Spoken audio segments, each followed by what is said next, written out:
In Star Wars Episode 3, Jedi apprentice Anakin Skywalker fights for the Republic, the good side. However, he turns his back on the Republic and overthrows them after being brainwashed by Emperor Palpatine. He ultimately turns to the dark side out of a lust for power. This is a parallel in people's own society that they live in today.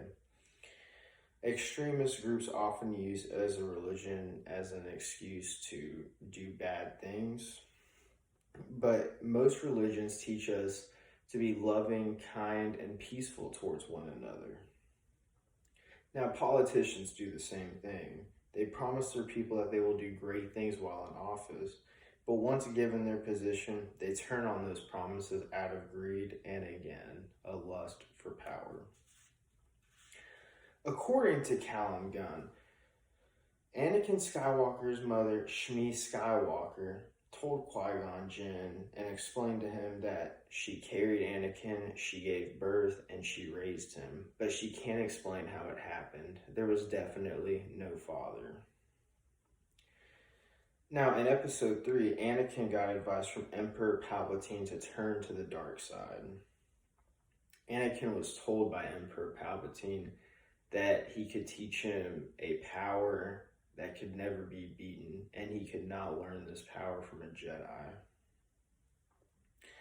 Anakin, in one scene in the movie, was about to kill Emperor Palpatine out of frustration, but Palpatine convinced Anakin to use his knowledge because it could save his wife from, quote, certain death. In one scene in the movie also, Mace Windu was battling Emperor Palpatine, and Mace Windu put Emperor Palpatine in a position where he was about to kill him, but Anakin drew his lightsaber and cut off his arm and ultimately killed Mace Windu. According to StarWars.com, whether you're pro-Empire or not, you should note Palpatine's commitment and follow-through, because it worked for a very long time.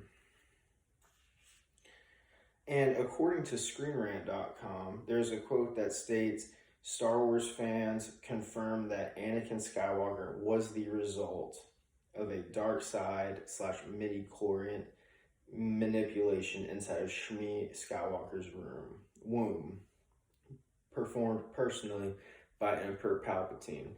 Emperor Palpatine actually infused her womb with Anakin, and as it turns out, Emperor Palpatine was actually Anakin's father, in essence.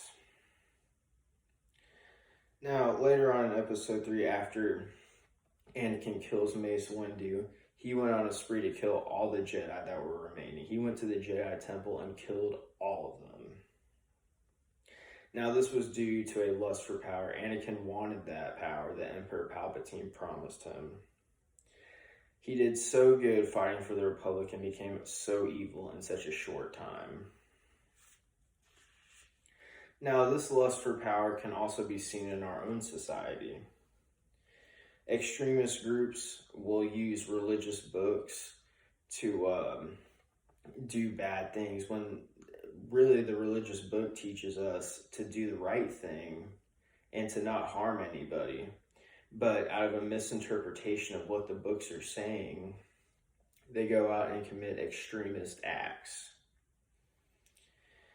And politicians also choose the road from good to evil once they are given their powerful position.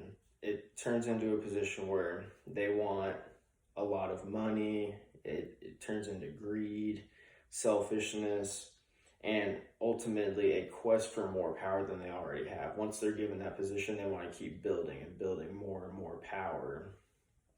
And they cannot be satisfied with just where they are. A lust for power can really motivate somebody to choose an evil route in life. Anakin Skywalker is a prime example of that. He did so well fighting for the Republic up until he was introduced to the power of the dark side by Emperor Palpatine. That exact scenario is seen with politicians and extremist organizations. They both plan on doing good things for the world, but the lust for power can be very overwhelming and brainwashing.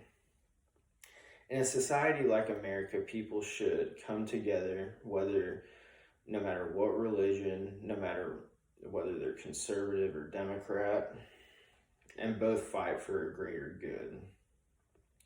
Though the opinions of the people may differ, they still need to plan to do good and not allow a lust for power to ultimately get a hold of them and create smoking mirrors with what they're trying to achieve, which is ultimately a good thing.